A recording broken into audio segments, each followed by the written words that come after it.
do you think the government of India will release? How do you go about in solving this? Did you receive any feedback from somebody? A big leap from the normal thing that happens in Yes. On the environmental science curriculum for Kuzangpo, and welcome to BBS. My name is Jigmetunela.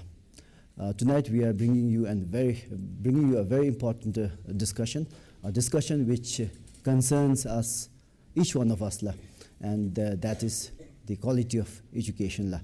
There have been a lot of debates online and among the general public that the quality of education has gone down, or some argue that the quality of education has really remained the same, or some say that the quality of education has really gone down in recent years. The recent preliminary examination result on Program for International Student Assessment, that's a PISA-D, gives us some indication that the quality of education is poor. So based on this backdrop, we are going to have a discussion on quality education. And joining me on the panel is the Education Minister, Olumbanobu Wachula. And then on his left is the eminent member from the National Council, Phuntsar Raptin. And then also we have the Vice Chancellor of the Royal University of Bhutan, Yiru Dojila. And on his left is Dechen Drolka, who is the advisor to Nima Higher Secondary School. Thank you all for joining us. And also we have a house full of audience here comprising of teachers and students, and I'm sure they'll have a lot of questions to be asked.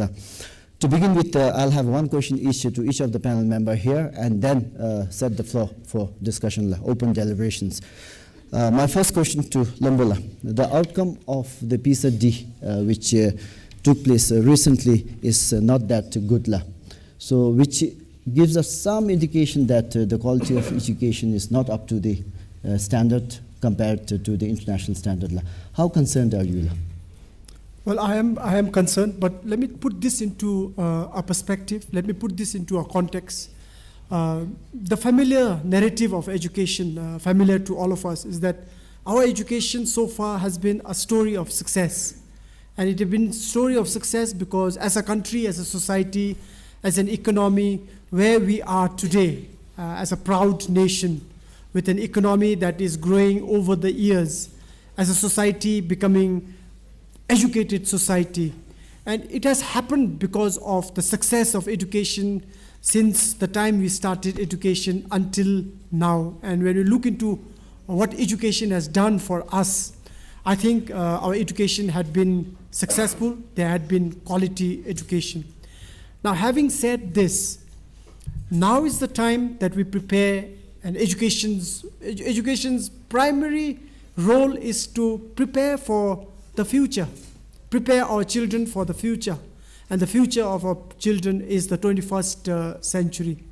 And so, in order to gauge whether we are doing the right things in the education, in terms of preparing for the 21st century, there is one international tool that is available, and that is called, as you rightly said, PISA. Program for International Students Assessment. What PISA does is it tests the core competencies required of a child, of a student. Core competencies, especially of maths, science, and language. And we had decided to participate in the PISA, and we had conducted 2 pilot test runs for our 15-year-olds across the country. And the results that we had generated, by the way, it is a pilot test that we have run. The results could be different. The real test is on November. So the real result is maybe going to be different. But looking at the pilot test results is a cause of concern because our students have performed at the lowest level.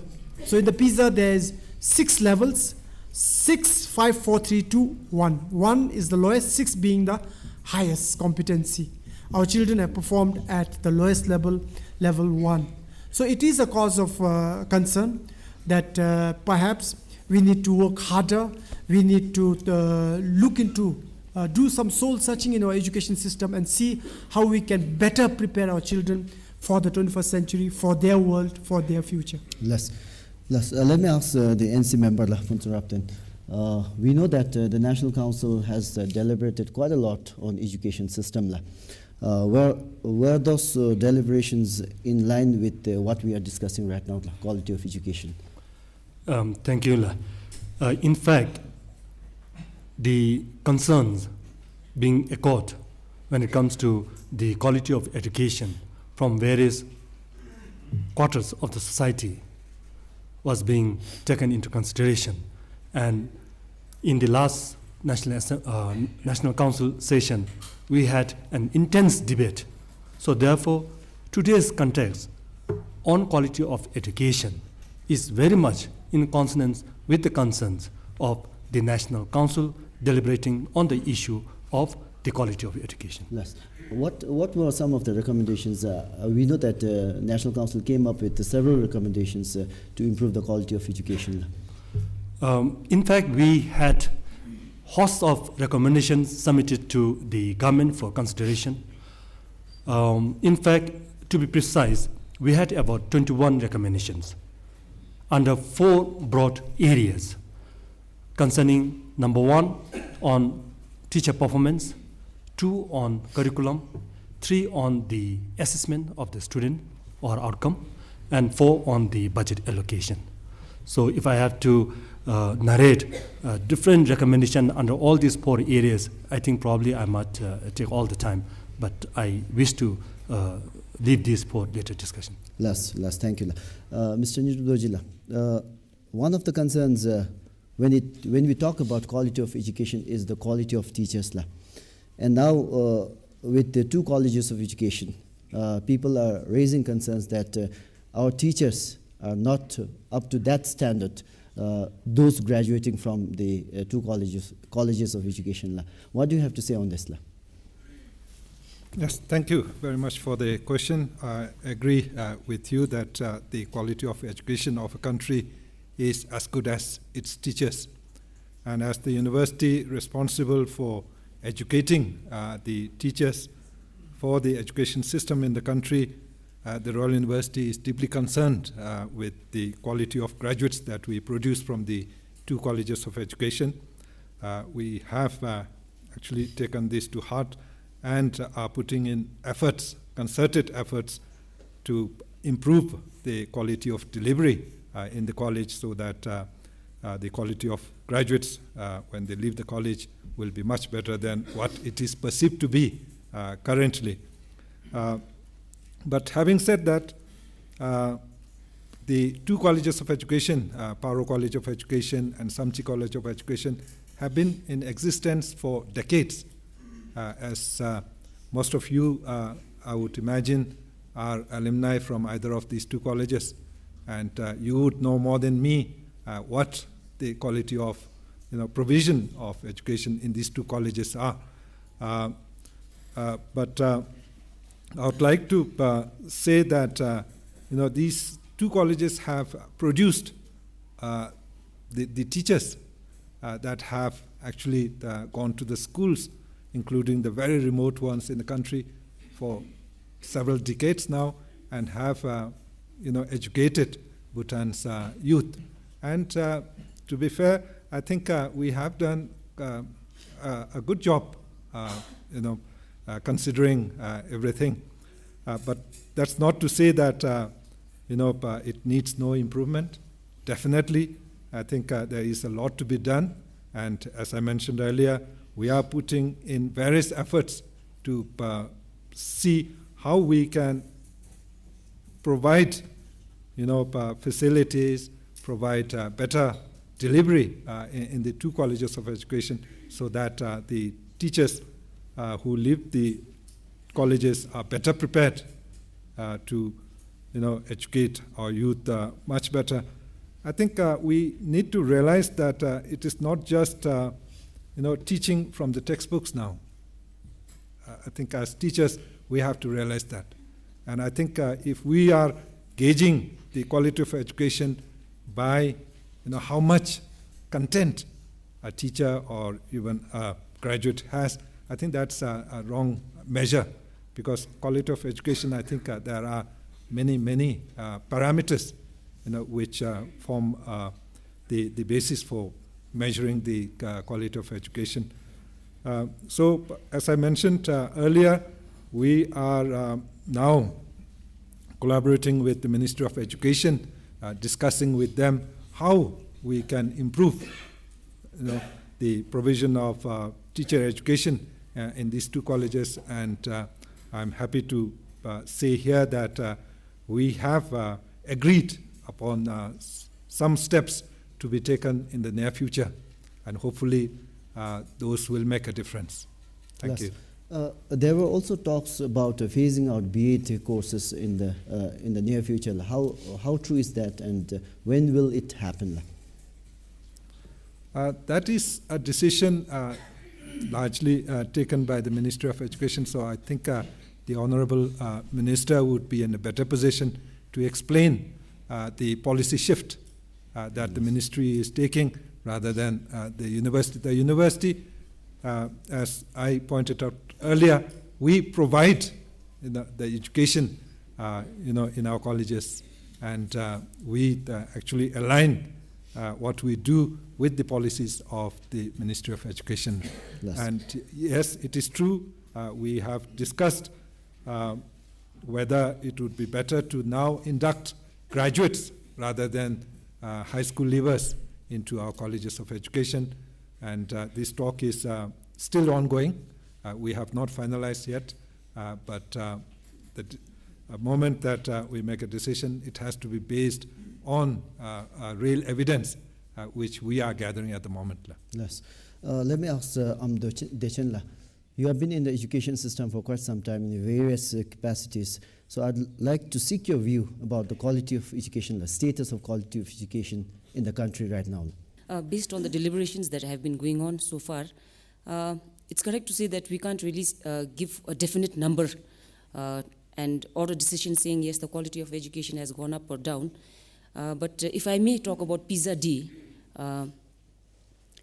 PISA-D assesses students in literacy, specifically speaking, reading literacy, science and maths, which are core skills required in the 21st century. I think when you talk about the quality of education, as Sir said, there are many parameters, but this is one important parameter. Mm-hmm. And Bhutan has not done very badly in terms of trying to assess student performance in these areas, because we have had the national education assessments which have tested for students' literacy and numeracy skills. But the core difference being, when you have national education assessments, what information it gives you is where you were before and where you've reached after 3 years. It doesn't give us information on where we stand with respect to some other countries, to some other systems in the world. For the students, benefit of the students, an analogy, if I may, you have a car, you say, I have a fast car, but you will not know how fast your car is unless you're driving with some other cars, and then you get a real sense of whether your car is really, how fast your car is. You get a sense of how fast your car is, whether it's the fastest car, whether you're coming in second, or whether your fast car is actually not very fast. So in that sense, what PISA-D does, I think, is give us feedback on where we stand compared to other countries, and that is, I think, personally, the little that I know of PISA-D is not the only objective of the PISA-D test. I think the PISA-D allows us to also measure our improvements, and it also measures our improvements in terms of the goals we set as a country. Because it's not just the test, there are other measurements that are also taken alongside the test. I've done some little reading on this PISA-D test. So I think it's timely, because for Bhutan as a country, we've not really been able to say, at least in terms of these core subject skills, where we stand comparatively. And it's always good to have somebody to compare ourselves with. Yes. So I think in that sense, I'm really looking forward to the results. And I think, personally, I think we shouldn't really be skeptical and worried. I think, in fact, we should rejoice at the results, because we are getting the first information, valid information, and PISA is a valid test. Because there's also another study called the TIMS, Trends in Maths and Science Studies. And the findings of these two studies are always quite similar. It's like saying the Big C, BHSCC examination results would be similar if you students had studied the ISE and taken the ISE test. So that similarity is there, and given the technical background that the OECD has in the PISA, in terms of how comparable their results are, I think for Bhutan, I see it as a very good opportunity to actually get feedback for the first time in terms of where we stand as a country. And I think this will answer one of our concerns on the quality of education for the first time. Okay, let me open the floor for discussion. Anyone? Hello, I'm Kansang Palmo, and I study in Warchus, Levin Science B. And today I have about 4 problems with the education system and solutions from my perspective. The first one is teachers. I think teachers are underpaid and overworked, and I think that is very wrong. I think the value of teachers should be equal to those of doctors, because teaching is a very important job, but we don't value it enough. Now, how do we raise this value? I think one step towards that is increasing the pay of teachers, making their jobs more, giving them more resources. We have to do that so that we can actually increase the esteem of teachers. And by doing that, there'll automatically be more competition for the teacher's job. And that will ensure the quality as well of teachers, because when there's competition, only the best they get to teach, right? But right now in our society, the condition is like, teachers are like, many people choose teaching as a last option. And I think we should change that mindset first. The second thing is about the overworking. And I think one solution to help with the overworking is introducing projectors in class, because it is very tiring to write the same thing on the boards, class after class, year after year. And that problem would be solved if we installed projectors with the notes. The teacher can just display the notes, and that'll even give more time for learning. That is one solution for the overworking. And with projectors, there will also be increase in learning. The most important thing we have to focus here is learning. And what is learning? Learning is understanding. But the problem here is most of us, we're not learning, we're memorizing. And that is a very big problem, because we should learn with pleasure and joy, and not as something as a burden. We have to change that. To make learning easier, we need teachers to teach better. And teachers can teach better. For example, with the solution I gave, which is using projectors, when you're introducing a new topic, you can give extra information, actually physically, visually, and audially show what's going on. That'll increase learning, that'll increase the understanding. The third thing I want to talk about is the testing. And I think, although the questions have become better, I have noticed incredible change in the questions, more analytical and logical, but most of it is still focused on memory. And I would like for you to change that, make analytical, logical questions more important, the percentage of it more. For example, instead of saying what year was a scientist, what year did the scientist discover, or the name, you can give questions like, for example, simple questions which I really like. If you got stung by a bee, what would you use on your body when you learn about acids in chemistry? We learn about projectile motion in class. Why does a cricket batsman, throw his hand a bit backward before catching the ball? Those type of questions. And we learn a lot of formulas, right, in math, physics, chemistry, and all that. How about making the formulas available on the back page of the test? Because I think we need to focus more on the application, not only memory, because memory is very temporary. You may mug up everything before the test, but then you don't remember much. I think the application is very important. And lastly, my friend Kalsung and we were discussing about the education system problems, and he said something that made a lot of sense. The problem with the education system is a problem with economics. It's a problem with the mindset. Because we learn to make money. We learn only to make money, to have jobs. Most teachers, not all, but most teachers learn only to get the pay. And that mindset is wrong, that mindset for money. And I think we need to change that from gradually through education and awareness, beginning from our children, because We need to open them up to this level of perception so they can learn with pleasure, not as a burden. And teachers can teach with passion and not as a burden also. Thank you. I think it gels well with my dream of what should happen in the classroom. Call it my vision of education. My vision of education is that a man or a woman walks into the class called teacher, and she's a very happy individual, looking forward enthusiastically, energetically, and wanting to learn himself and herself from the students as much as he would like to transact with the students. So he's going to teach about volcano. And what he does is he clicks a button from his desk and the volcano pops up into a whiteboard, an actual 3D volcano, every student watching the volcano happening there, where the teacher doesn't have to make it into a chart paper and label it and say, this is volcano.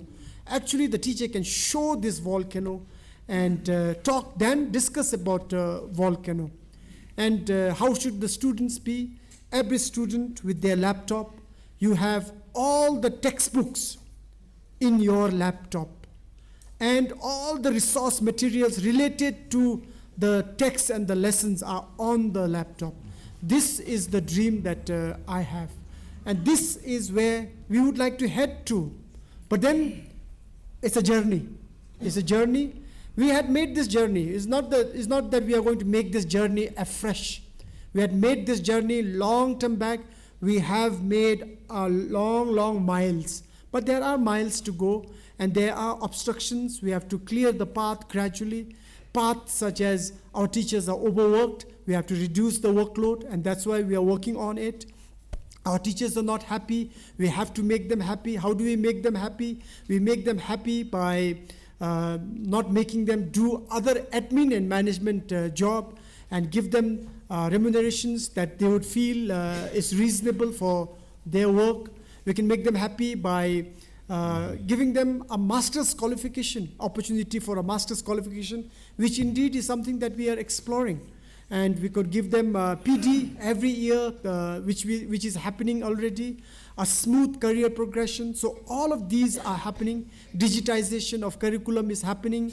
Resources are putting in. Now we are getting a budget of about 20%.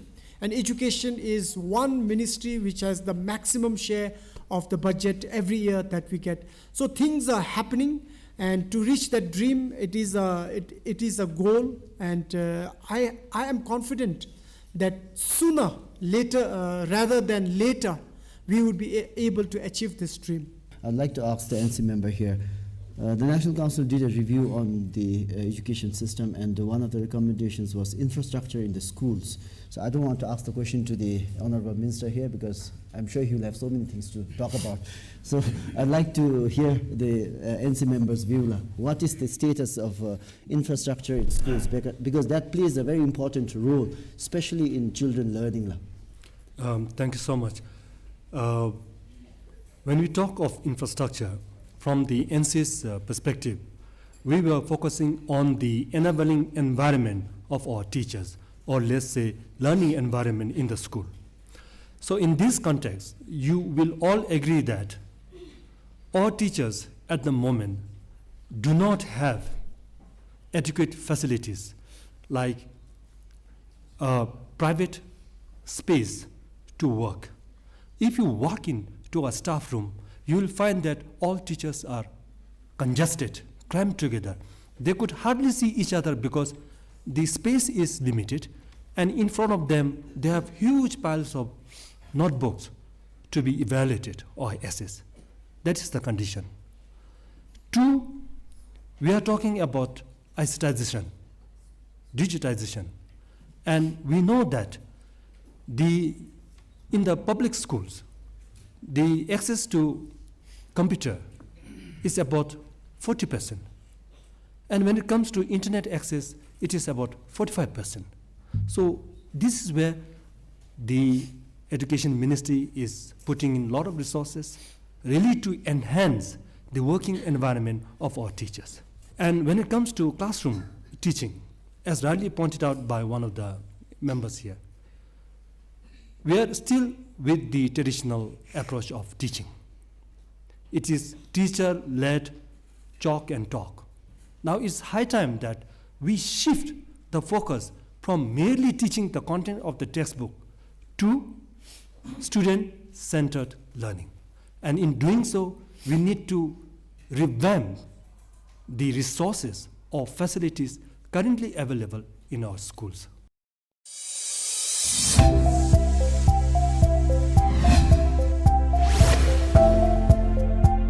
So do you think the government of India will release? How do you go about in solving this? Did you receive any feedback from somebody? A big leap from the normal thing that happens in Yes, On the environmental science curriculum for. Just talking about quality of education, and I was just forced to draw an analogy of education with that of a machine. And of course it is true, education is a machine and must be so ingenious that it produced the kind of products that are feasible for the country. But this machine, over many years, and we have always talked about the complexity of this machine and always objected on the quality of this particular machine. Problem with the education has never been one. If there was just one problem, people could have uprooted that problem and we could have had one of the finest education in the world. But it has never been one. So if the quality of education, as many eminent members in the panel mentioned, is the preparedness for the future.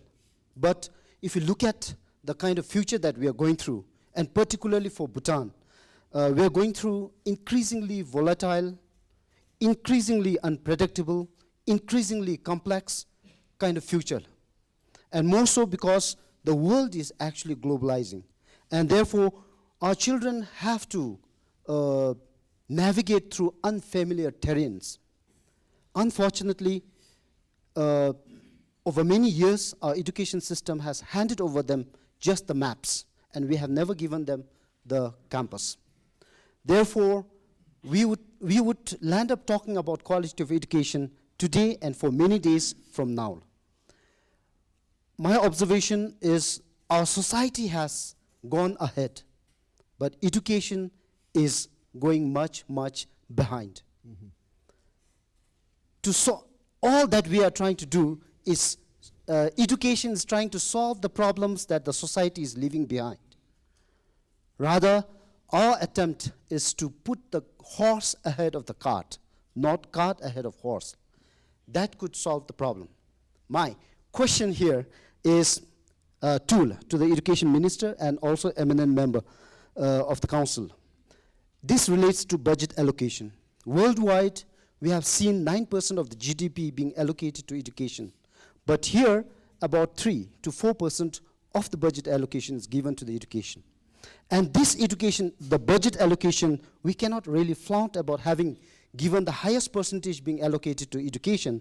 This little budget that is allocated to education has to be shared between the early childhood to the old age. Anything to do with education. But in many other countries where allocations is done, the allocation is just for the school education. Here, even university education to the early childhood education, we share the same budget allocation that's being given. That's the question.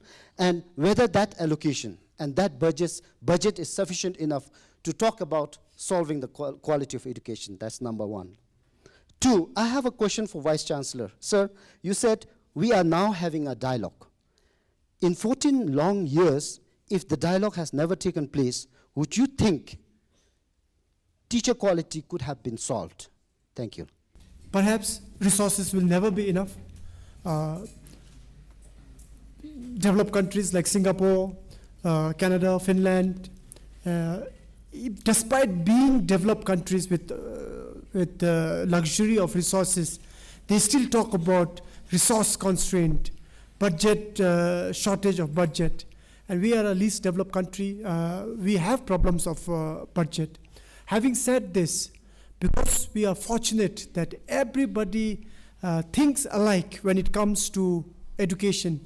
We have been fortunate to be a recipient, especially health and education, be recipient of major portion of the budget, whatever is available. So that's why I say in the 11th plan, education has been the highest sector which has received the budget to a tune of about 18% to 20%. That's the highest. Is it enough? No, it's not enough. We need more. But oftentimes, it's not just the budget which stops us from doing what is right for the education. It is something that can transcend the budget. Little bit of innovation, little bit of networking, little bit of linkages, and this is exactly what's happening now. Of course, you asked this question to the Vice Chancellor, are we collaborating? I do not know whether we had been collaborating. Vice Chancellor is he's newly taken up the ministry and the RUB, and I'm much more newer than him, but I can tell you, for both Vice Chancellor and myself, over our tenure, we had met several times talking about education. And deep cooperation, collaboration is happening between RUB and the Ministry for Education. And I think this should be the direction, because we have one mandate when it comes to education, and that is teacher quality. So things are happening because of the pace of development. We also want it very fast. That's how it had happened now. We have lost this patience of our grandfather and grandmother. For them, they could wait and will say, it will happen after 2 years. They say, okay, 2 years, I can wait. But here, because it's a fast-paced society we are in, we say, it will happen in 1 month. And all of us say, 1 month? It's a long wait. Well, this is how it is, and perhaps we need to do more. We need to do faster. So this is what is happening.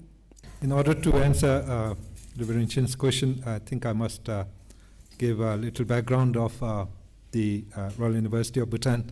As I mentioned in the Dzongkha session, the Royal University of Bhutan came into being in the year 2003 through a royal charter granted by the 4th King.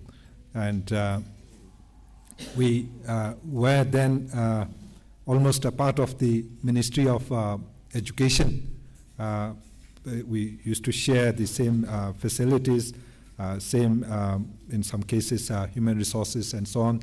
And then in 2011, through a government executive order, the Royal University was delinked from the Royal Civil Service Commission and was given autonomy in HR and finance. After it became an autonomous agency, the link between the Royal University and the Ministry of Education wasn't as intense as it used to be. Both the ministry as well as the university were going through several transformation processes. So the reason could be attributed to those. But as the Honorable Minister mentioned, we realized the need for intense dialogue to work in tandem, not in silos, and come to consensus with regard to how we can bring about improvement in the teacher quality. So these are ongoing, and as I mentioned earlier, we have agreed on a number of steps that need to be taken, and one being the upgradation of existing teachers' qualifications to master's level. And to this extent, I am happy to report here that we have already started Yongphula College, because the government actually has asked us to do so. And we have launched a MA program in English, and currently 32 teachers are going through that program. And similarly, we have launched 2 master's programs in Samchi College of Education, and more are in the pipeline. Ma'am Deshan, you have worked in the government and also in the private. So do you see any difference when it comes to quality of education, private schools and the government schools? Because a lot of people say that in private schools, most of the teachers are untrained and they are picked up from the market. So that, in a way, have a toll on the quality of students being produced. Yes. That's far from the truth, I would like to say. And I think when we speak about private schools, we have to be careful that we understand the difference between the two sets of private schools that we have. We have the private primary schools and the private higher secondary schools. I think when we talk about the private primary schools, personally I would say that when you have parents who are willing to pay for their children's education while you still have a free public system in place, is an indicator of the quality at that level itself. Mm-hmm. Because as a parent, when I have a free government primary school where I can put my child, free of cost, many of us are parents, but we choose to put our child in a private primary school, that itself is an indicator of the quality at that level. Mm-hmm. Then when we speak about the private higher secondary schools, then we come back to the same question that deliberations that we've been having. Quality has many indicators. Now, if you look at quality in terms of student achievement in tests and examinations, then maybe it wouldn't be wrong to say that in private higher secondary schools, we have students who necessarily did not perform well and who maybe were distracted. And so at the intake level, it would be right to say that maybe academically, the quality of our students were not very good. Mm-hmm. But as I mentioned earlier in the Zonka session, if you actually look at the input of the private higher secondary schools and you studied the numbers of how many students from private higher secondary schools are actually making it into the RUB colleges, then whether there is a difference in quality is a question. Mm-hmm. So I'm not saying this because I represent a private higher secondary school. So when you speak about quality, when it comes to student achievements, a lot of other factors also have to be taken into place, but there is definitely a difference between private primary schools and the performance quality in terms of private higher secondary schools. But in all other parameters, in terms of discipline, how respectful our students are towards their elders, teachers, I think there is no difference between students in the private schools and students in the government schools. They're all Bhutanese students. My name is Diki Chodinla, and I'm the founding principal of a very recently established high school called the ELC High School. I actually want to go off on a different path here. Everybody's feeling the strain of low quality, poor performance, and I think I'd like to rejuvenate this group and really dwell on something that is positive in our education system. I think for a country that has a philosophy of gross national happiness, which is being touted all over the world, and everybody sees this as such a laudable vision to follow, I think that we can actually take our own path, our own course. The Honorable Sherik Lempo did mention about change being inevitable. But can we be bold enough to be able to infuse change that will work for us? Not necessarily just go by parameters that are not within the same context as ours.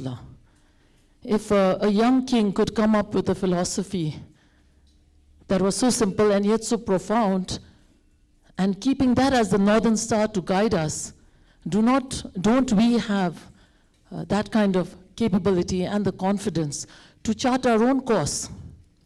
And why I say that this is, if we continue to, we do have lofty ideals. We want to have all kinds of sophisticated machinery in our classrooms. But I think if we look at the scenario, having ideals is one thing, but putting them in practice has been quite a different story. When you talk about the performance on the PISA-D, despite all the successes that we have enjoyed, we're still struggling. What does that tell us? That means we've been behind. So it's not about the assessment or the outcome of the assessments, but rather what informs the outcome that has come out of that assessment is what is the nature of the teaching and learning in the classrooms. So if we are not taught to think critically and creatively and look at the competency-based aspects of learning, as one of the very astute young girl mentioned earlier about engaging classrooms, then I think we are going to be light years behind all our aspirations. So I have actually, just sitting here and listening, a proposition of sorts. When you look at the Swiss education system, I think the mainstream education actually ends at the 9th grade. If you cannot continue your formal education to go on to college at the tertiary level, because everybody is made differently. At the transformative pedagogy sessions, we learned about multiple intelligences, that there is diversity in intelligences. And if we can actually tap those intelligences in all its diversity, and in a small population like we have in Bhutan, we may be well served if we are not a conformist kind of a society where everybody is getting the same kind of degrees, the same kind of aspirations we have, but rather to say, hey, I'm intelligent in a different way. How can I tap that? How can I bring passion into what I'm already good at? When you talk of quality of education, I think people cannot articulate this word, quality of education. It's a big, broad concept. And people may define it in different ways, but we have a lot of things talking on the quality of education. If I may, quality of education, I think it doesn't measure just an academic excellence. It talks about total development of children. Perhaps some may define the quality of education as a capability they require to become economically productive. Secondly, develop sustainable livelihoods. And third, contribute to the peaceful and democratic society and enhance individual well-being. Are we not doing that? If I see through my example, I think I've seen people going abroad, and I've also gone abroad to studies, and we have heard from our friends, and I've seen on my eyes that we have been doing very well in the outside world as a Buddhist society. So in this regard, I think quality of education may not qualify that it's going down. So this is one note. And another thing that I'd like to bring to this floor is when you talk about education, I think education, from my perception, I think cannot be bleed. Powers comes and go. Ever since our Sri Lanka came into power, I think he has brought a lot of immense programs where teachers are busy, students are busy in their own works. But this program has to be sustainable. The powers may come and go, but the next power has to sustain. If education is just a toy to play in our hands, I think it's a very sensitive issue, because education cannot be played. So if anything change happening in the system, in the education system, I think it has to be sustained, and sustainability is a questionable. So this is one thing that we have to take into heart, that education is very sensitive. And another thing that I would like to bring here is teachers' development and motivation. As rightly pointed out by the floor, by one of the students and teachers, that our teachers are motivated enough. The answer is yes and no.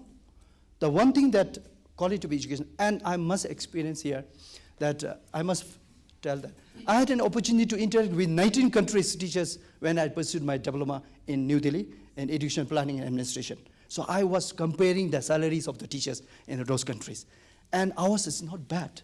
The only difference is the teachers have an opportunity to go beyond classroom teaching and hire as a lecturers and advisors, and they earn from there.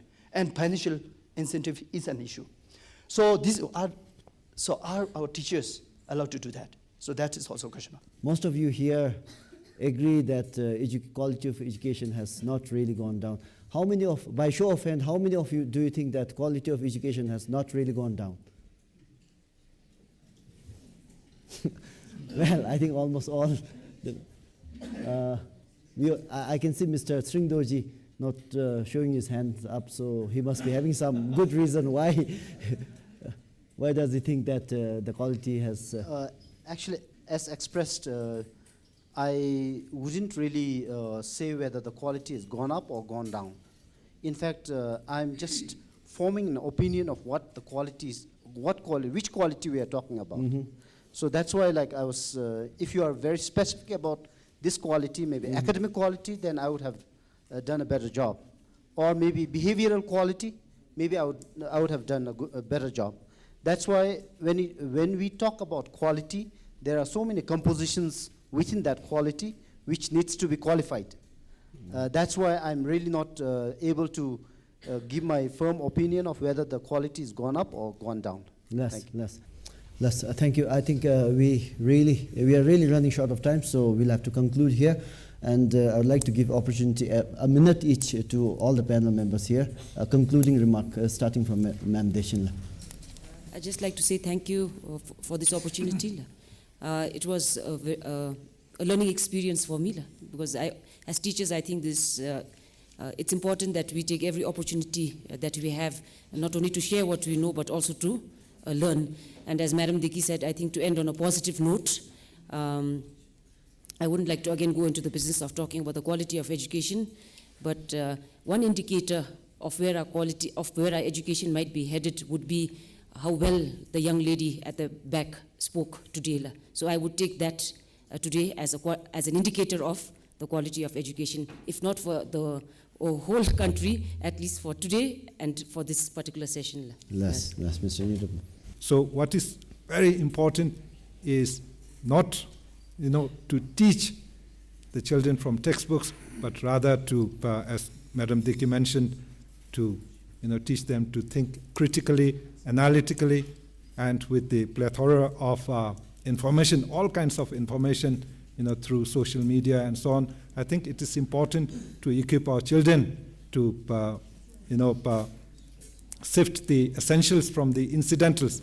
Now we have a lot of fake news, we have post-truth and so on. So I think these would be very important for our children to face their future.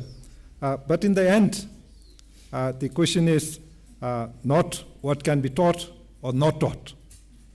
Now, what is more important is to arouse the passion for real learning, as the young lady pointed out earlier, and be lifelong learners. And only then we will be able to face an uncertain future. Thank you very much. Yes, Mr. Thank you. I think in the midst of our discussion on the quality of education, we have really not focused on the soul of education system, and that is curriculum.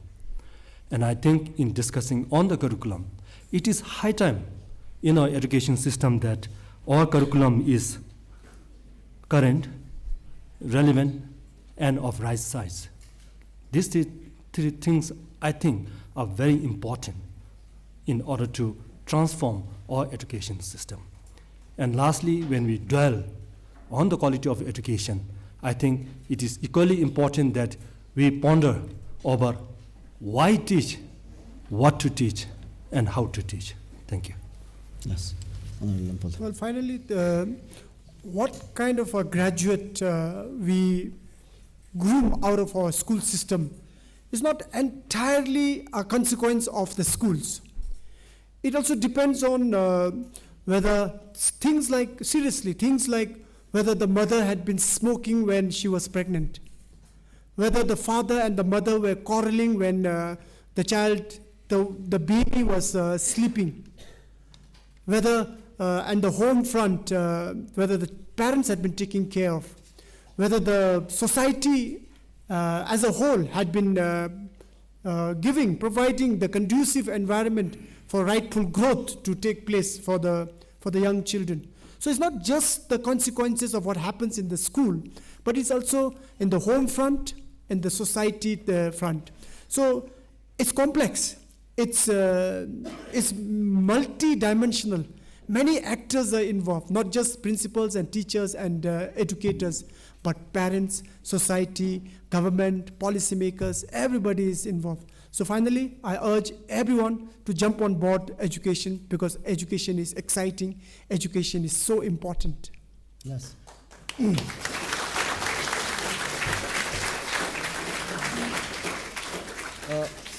Let me also ask you a question, like by show of hands, of course. how many of you think that Education Ministry needs to do more to improve the quality of education? Okay, I think that's like a house full of hands going up. So which clearly indicates that the Education Minister here needs to do. How about homes? Okay, how about parents? Okay, equal. So it clearly indicates that, as the minister mentioned, that education quality, when you talk about quality of education, it is multifaceted, and it needs the inputs of different sectors, including parents, teachers. On this note, I'd like to thank you all for taking out your time and giving in your valuable inputs. I hope that the discussion was very valuable. On this note, thank you very much for watching us. Good night.